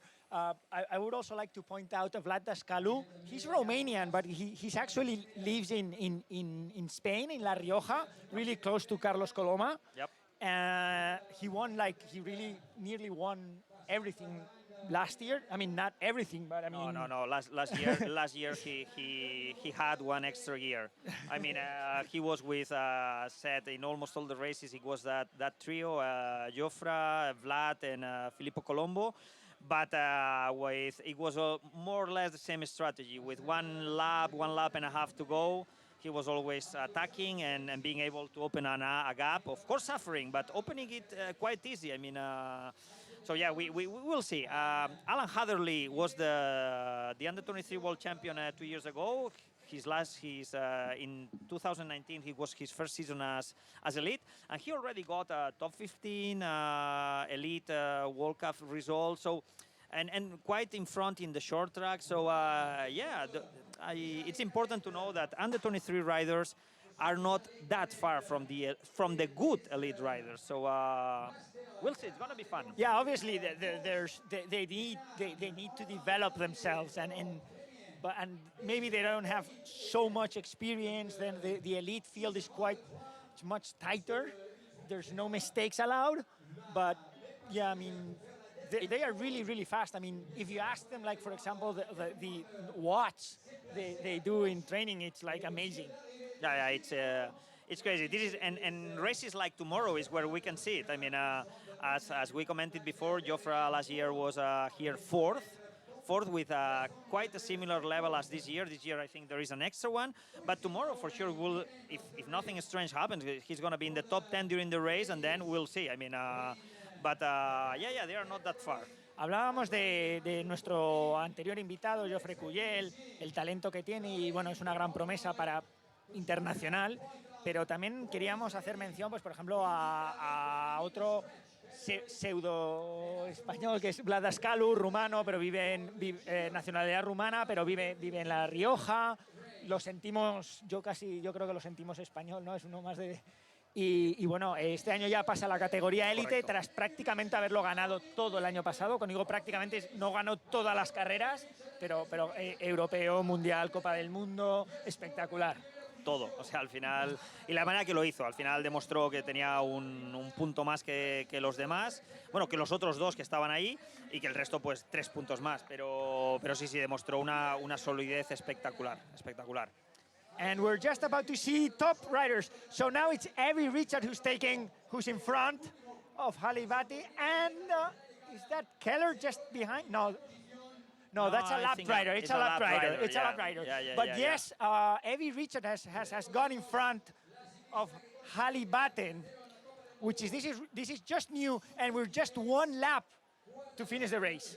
Yeah, Evie Richards is super powerful. You can see her had really powerful legs, and yeah, when she pushes, yeah, she's going really putting a lot of energy on the pedals.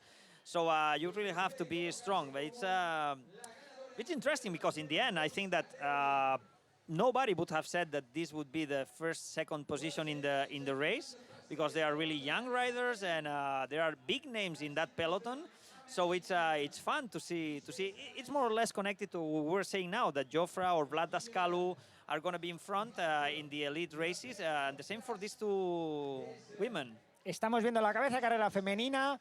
Ha habido un cambio importante, aunque eran las dos que iban en cabeza y escapadas, pero ahora es Evie Richards la que marca el ritmo por delante de Halle Batten, claramente distanciadas. Aquí está la carrera, queda una vuelta. Vamos a pasar ahora mismo por la línea de meta y vamos a tomar diferencias a ver dónde estamos. Sí, en 10 segundos, 15 segundos las veremos pasar por meta. Aquí tenemos a la moto. Aquí tenemos la moto. Veremos que en la moto cómo cambia la placa para indicar las vueltas que quedan. Y verdaderamente me ha dado la impresión que Evie Richards se está tensando. Ha cogido cabeza y también es ese punto... Ahí las tenemos. Sí, Evie Richards pasa tirando por delante de Halle Batten. Ahí las tenemos. Hora 4 de carrera. Las vamos a ver ahora también en zona técnica. Y la importancia también de la lucha psicológica, ¿no? Tú ibas delante toda la carrera, has forzado, has querido abrir hueco, no te has podido ir y al final te cogen a falta de vuelta y media. Y ahora, pues bueno, eso no quiere decir que Evie Richards lo tenga ganado, ni mucho menos, porque también puede haber gastado más de la cuenta, pero está claro que la que tiene que estar motivada es la inglesa. So that's a big gap. The two top women, Evie Richards and Halle Batten, they're more than 35 seconds ahead of the third rider. So if nothing goes wrong, that's where the race is. That's it. There we go. Annie Last in third position. but more than 40 seconds. And Alessandra Keller nearly on her wheel. So that's the four riders. Yeah, but the victory is gone. The victory for these two ladies is gone. I mean, the first duo is not going to slow down. In fact, they're going to attack each other for sure at some point in this last lap. And here there is the extra pressure that you cannot make any single mistake, because if you lose like 5 seconds in a wrong corner, the other one is gone.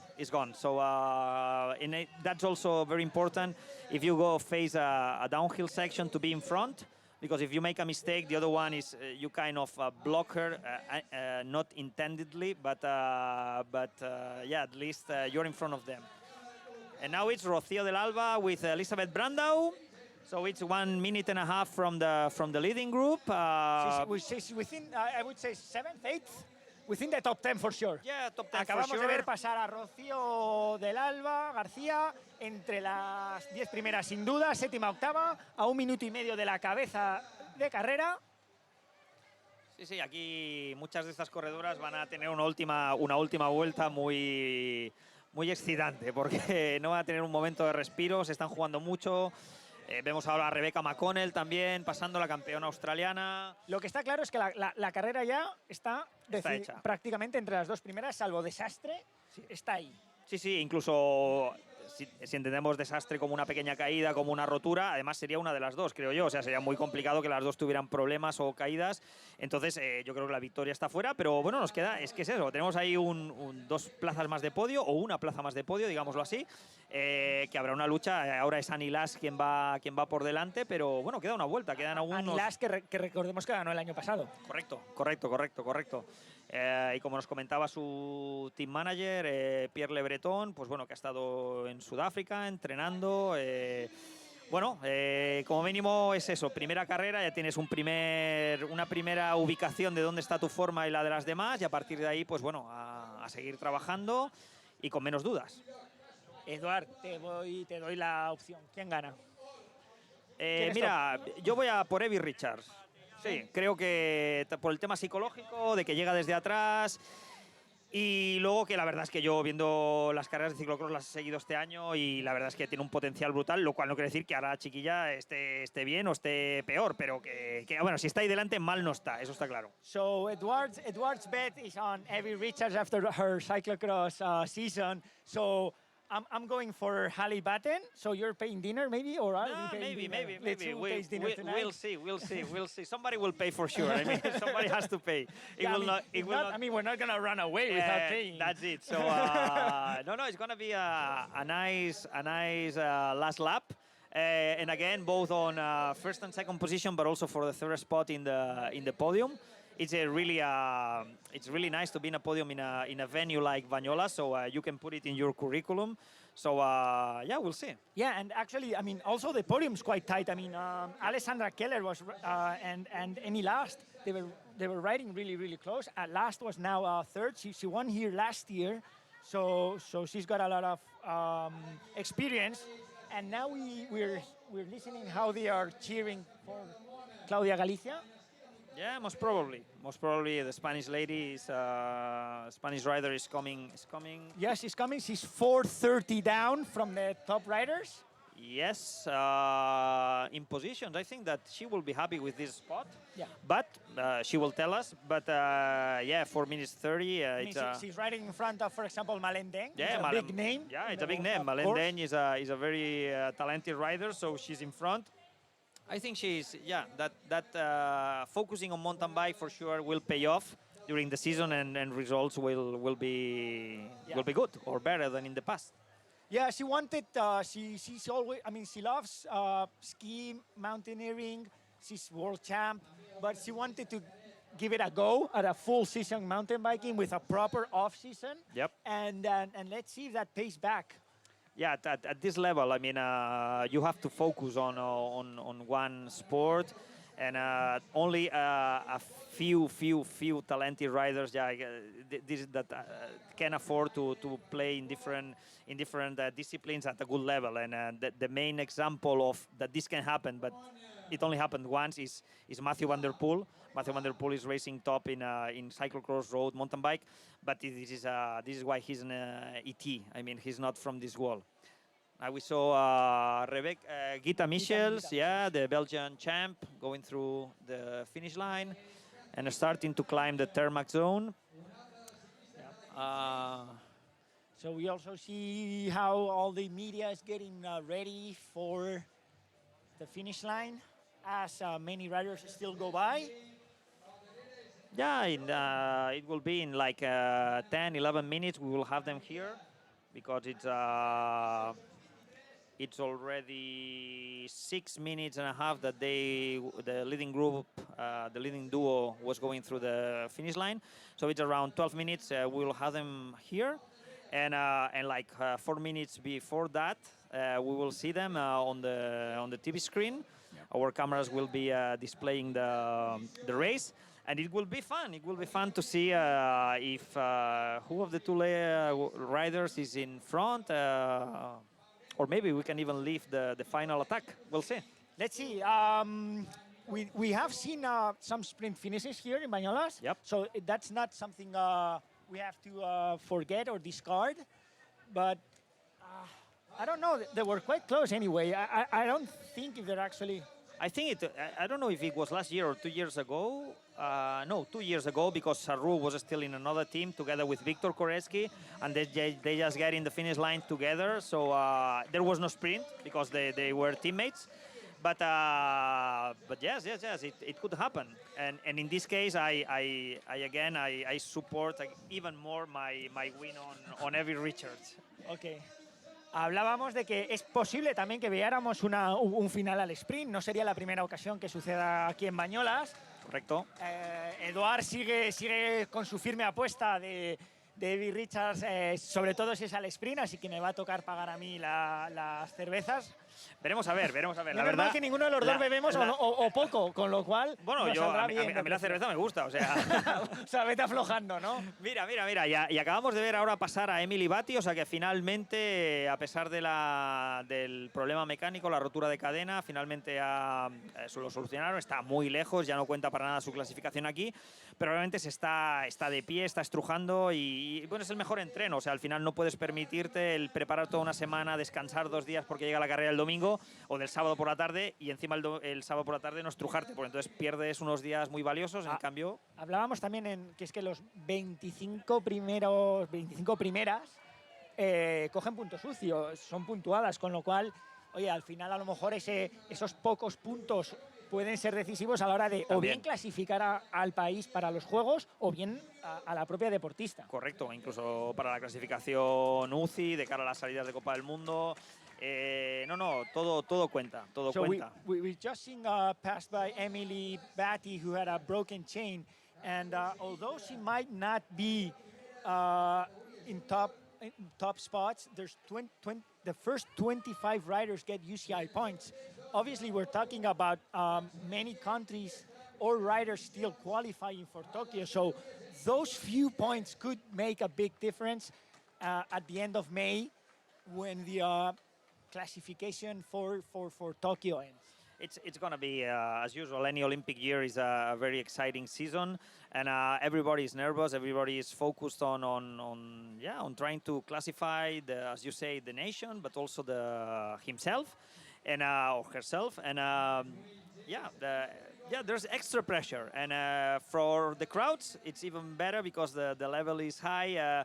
Nobody gives anything for free. So you have to fight any position that you want to achieve. So we're just in the last lap, waiting to see the top women coming to scene. It was the track rider. Yeah, we'll see. And specialized riders in front. Yeah, 2 of the big brands in the bike industry. Yeah, So we're 10 minutes into the lap, so maybe not more 10 minutes to go, but yeah, I think that in 4 minutes we will see them in the screen. Yeah, the camera will be broadcasting their fight, or We'll see. We'll see. It's gonna be an exciting end of the race. And for them, the work in Banyoles will be over. Tomorrow they will have the chance to go ride, roll for on the road easily, and then go and enjoy the race of the men. So yeah, the work for the women will be over, and tomorrow they can enjoy the race of their colleagues. Yep. Let's see. I'm nervous. I'm trying. We're seeing the head of the race. We see this is a really good nice shot because you can follow the race. I mean, it's what you were saying. With in a short distance, you can follow a big part of the course. Yeah. For the crowds, it's absolutely perfect. Hablábamos de cómo vemos todo este encintado del circuito y cómo moviéndote poco por el circuito o casi nada, prácticamente ves todo el circuito, toda la prueba. Y esto, bueno, pues... Es un circuito de lo más cómodo, sí, es así. Para el público es espectacular y, bueno, puedes seguir toda la evolución de una carrera que es tan complicada de seguir con las cámaras como es una carrera de mountain bike. En carretera todo es mucho más sencillo, y cada vez es una tendencia que se está llevando más y mejor, o sea, bueno, como aquí en Banyoles. Desde luego la primera vez que se hace aquí en Banyoles, con expectativas a repetir en más pruebas quizá de la Super Cup, Copa Catalana. La verdad es que, bueno... Esa es otra de las ventajas que también ha sido la aparición de las bicicletas e-bikes, que también permiten en ciertas zonas, no en todas, pero en ciertas zonas un poquito más anchas, en carreras por etapas y demás, el poder tener a corredores o a pilotos siguiendo la carrera sin ir en moto y con cámaras subjetivas que te permiten ver la carrera in situ, ¿no? Como, repito, no en todas las zonas, pero claro, y son corredores y corredoras de tal nivel que por mucho que esté entrenado uno, necesitas una e-bike y eso también ayuda mucho al espectáculo para verlo en pantalla. Estamos viendo imágenes. Recordemos que ahora ya tenemos también una mezcla de corredores de diferentes categorías. Eso sí, todo mujeres. Sábado por la tarde está reservado a las pruebas femeninas. Y estamos viendo la moto arriba de la imagen que abre carrera. Así que en breve podremos saber quién está liderando, si siguen juntas Evie Richards y Haley Bate, o ha habido ataques. Veremos a ver. Sí, puede haber pasado de todo. Y luego la tensión y de ver quién acaba tercera. Si Annie Lash ha podido mantener ese espacio, si le han llegado por detrás. Veremos a ver.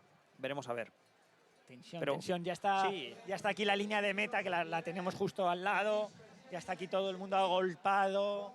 Los fotógrafos nerviosos mirando una y otra vez la cámara, que sí que está encendida, tiene batería, pero aún así se vuelve a mirar. Se mide la luz. With just around 10 minutes to get the arrival of the first riders, Jose was commenting that all the crowds are gathering here in the finish line, all the photographers, everybody wants to get the shot of the arrival of the winner. And all the people that are around the course are going down. They have seen the show. They know that the show is almost to get done, and they come down to see who's winning, who's getting the prize. Let's see, and we are just about to see the first duo, or not? Maybe it's not a duo anymore. No, we're not seeing the motorbike, so I wouldn't say. No, we are just about. I mean, that it's not much time left to see it, and so we were. As you see, this is outside Banyoles, which is a venue, a location just outside Girona, one of these cycling paradise venues worldwide known. There's just here next to us. There's a lake, and we're outside in a park. So we're just outside the city. So a really cool venue to have a lot of spectators. Yeah, it's a city that in fact is not that big. So it's even It's like a small town, and then you have this nice landscape, and you have the lake. So it's a perfect place to go with the family, to go riding, to go running. Yeah, and it's quite close to Girona. So you know that in Girona you can find a lot of professional riders, both mountain bike, but also from the road scene. And yeah, must be like 25 kilometers from Girona downtown. So it's quite close, and yeah, it's a nice place, really nice place. Actually, some of the American teams have been here on the previous days doing some photo shooting, team camps. So, I mean, a really privileged place to be. Yeah, nice landscape, good for photographing. Some of the teams maybe it's the first time that they gather all the riders from different nationalities. So this is the first race and the first moment that they all get together. Maybe they got together in a winter training stage, but at that moment maybe they didn't have the final clothing or the final bike, the final sponsor. So, but now everything is solved, everything is ready, and that's yeah. It's maybe the first time that all the team meet with the final material. Y hablábamos de que algunos de los equipos estadounidenses han estado unos días antes por aquí, por la zona, en Girona, aprovechando para hacer fotos, para reunirse, para juntarse. Pero vamos a ir ya casi con imágenes. Parece ser que está al caer la cabeza de carrera. Sí, vamos a ver qué nos depara esa última vuelta. Ahí estamos viendo apenas 1 kilómetro. Vemos la moto de carrera, de cabeza. So we're just 1 kilometer away. We start seeing the motorbike. So it seems it's, yes, is that Evie Richards? Yes, Yeah, yes. Evie Richards, it seems that she opened the gap. Yep. Let's see how big is the gap. Yeah, let's see that gap. There's not much terrain left for the second rider that we suppose that it's still Halle Batten to close it. And she looks good. I mean, Yeah. Evie seems to be putting a lot of power on the pedals. Enough time. She's got enough time to win. Yeah. And moreover, it's such a clean area, no bushes, well, just small bushes, no trees that she's checking. She knows exactly how much time she's got, the gap that she opened. And yeah, the gap is huge. Is absolutely huge. It's over 20 seconds right now. At least, yeah. And but we have to think that it has been just in 3/4 of a lap. They went through the start-finish area together. Y estamos viendo a Evie Richards ya a menos de 500, 700 metros de meta. Va con más de 20 segundos de ventaja. La prueba es para ella. Sí, va además muy fácil. Ha abierto un hueco que para el poco espacio en el que lo ha abierto es brutal. Estamos hablando que un mínimo de 20 segundos para dar la sensación de que verdaderamente no hay peligro ninguno de que pierda carrera, pero es que puede ser más porque en ningún momento se nos ha... Fíjate que en esta zona de Zigzag es que ni hemos visto aparecer a la estadounidense Halle Batten. No aparece Halle Batten, que en absoluto, ojo, hay que dejar muy claro que esto no es un mal resultado para Halle Batten. De hecho, verla ahí delante ha sido una sorpresa brutal y súper positiva para ella. Y un montón de puntos UCI. Por supuesto. Entonces, en absoluto es un mal resultado, ni muchísimo menos. Simplemente eso, que estaba ahí delante y... Vamos con ello. Vamos. Imágenes de meta. Vamos a ver. Llega ya mismo. Es una doblada de momento. Sí. Ahí al fondo la tenemos. Y Evie Richards. Ahí está, bien. Brazos en alto. Victoria para la británica. Pues tenía razón, Eduard. Sí, bueno, también hay un punto de suerte porque tampoco sabes, ¿no? Pero que sí que es verdad que lo que hablábamos, cuando a una corredora ya la cogen por detrás, ya mentalmente puede ser... A ver, vamos a ver qué llega. Mete Halle Batten segunda. Muy bien, una gran sonrisa. Súper contenta, eso demuestra que es que en ningún momento se pensaba estar ahí tan adelante, entonces incluso habiendo tenido que ceder esa primera plaza, es un resultado brutal, absolutamente brutal para la chica. The win was for Evie Richards, followed by Halle Batten. Nice picture of the two ladies just kissing themselves and giving five to each other because in the end it's racing, but it's a good mood among the riders. It's and nice. Third rider in the finish line, Annie Last. So Annie Last, current winner, former winner now. Yeah. She won last year. Third third now, and not that far from the two first riders. And yeah, she was not in the podium in the beginning of the race, but then she made it up to the podium, and for what we can see, with a big gap on the fourth. So And now we should expect Alessandra Keller. Yeah, should be like that. Hemos visto entrar a Annie Last cerrando el tercer puesto, cerrando el podio, y estaríamos esperando a Alessandra Keller en el cuarto lugar. Efectivamente, cuarta Alessandra Keller. Y ya quedaría la quinta para cerrar podium. And fifth in the finish line, Linda Indergan. Yep. Well, two Brits, two Swiss. Yeah, correct. And one American, yeah. North American, yeah. Así que tenemos un podium de 5 con 2 británicas, 2 suizas y una estadounidense. Entra ahora en sexto lugar Elizabeth Brandau, también ganadora aquí en otras ediciones. Correcto. Elizabeth Brandau in sixth spot. And Spanish Rocío del Alba 7th with a nice wheelie over the finish line.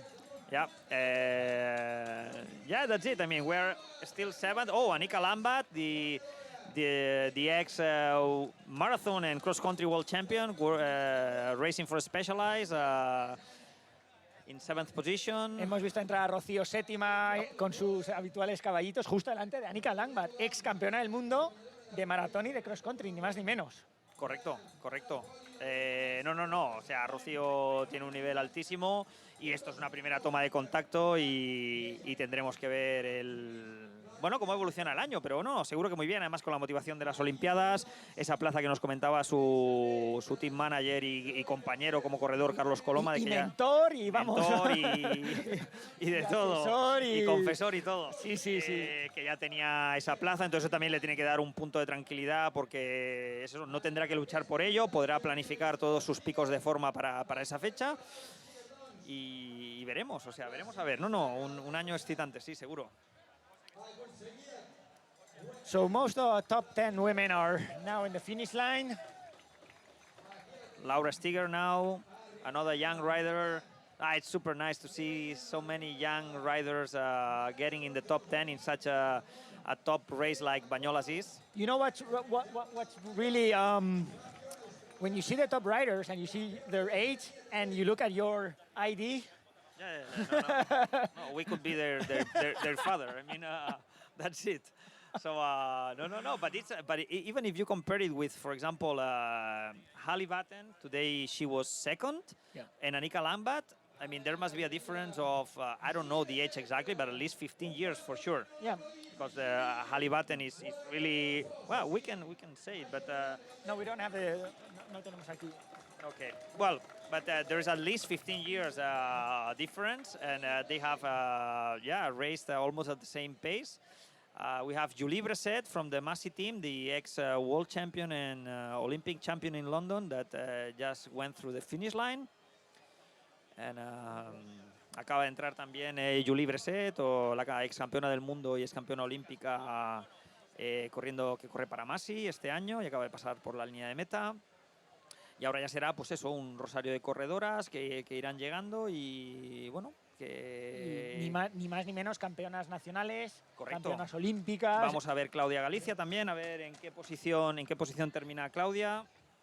Que debe de estar a punto de pasar.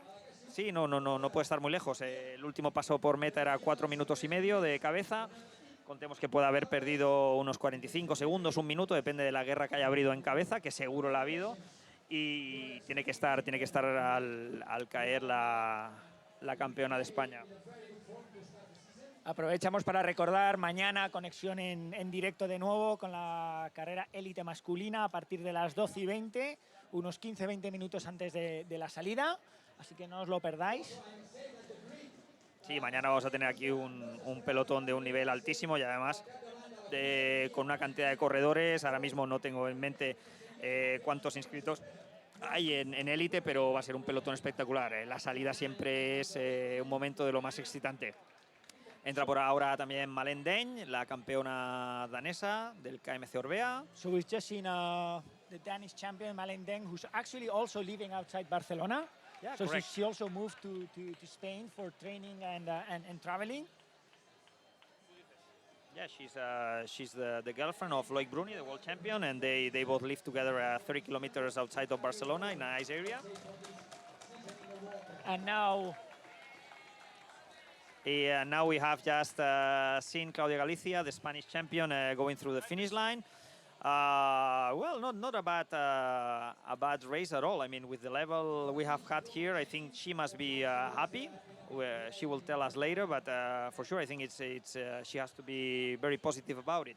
Yeah, I think it's a good start to the season. She's had a strong start to the season, and see what she's up to this year.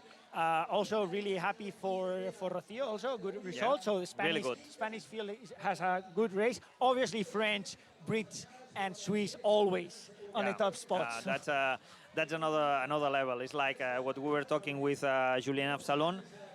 Yeah, the French team, not the French team, the French riders. You have so many top 10 World Cup riders that it's going to be really tough, really tough to get the classification for the Olympics. Yeah, Gita Michels, Belgian champ, going through the finish line as well. And yes, well, it was a great race. It was I would say a surprising race. We were expecting maybe more a group race, much more tighter with more riders in front. But it's been an exciting race, obviously. Racing is always exciting. Yeah, correct. and the first two riders, of course, they were in the possibility of a top 10. But I didn't think that they would be up in front and so in the beginning, and they have dominated the race easily. Of course, suffering, but yeah, big difference with the rest of competitors. Yeah, probably just bad luck for Emily Batty, who would probably be also in the front, broken chain. Yep. Yeah, it's racing. So we hope that next weekend she will be more lucky. We hope. So last minutes of our live broadcast. Thank you very much for listening to us. Eduard, thank you for coming. Thank you very much. See you tomorrow morning. Yeah, Am I paying tonight dinner? Yeah, you pay. Okay. I won the bet. So, okay. Yeah, thank you very much. See you tomorrow. 12:20. Good afternoon. Thank you very much for listening. Os esperamos mañana.